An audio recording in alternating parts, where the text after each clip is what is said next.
At a time when our planet seems increasingly small, the new season of Equitrekking is helping to shrink it further by showing you exotic destinations from an insider's perspective. Our local guides are taking us riding in their favorite scenic and historic areas that you won't find in the guidebooks.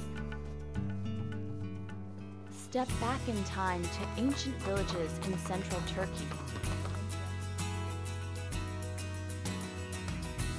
the romantic moors of Scotland's Highlands, Quebec during its most colorful season, fly through Wales, view wildlife in Alaska. I paid them off in fish this morning to do that.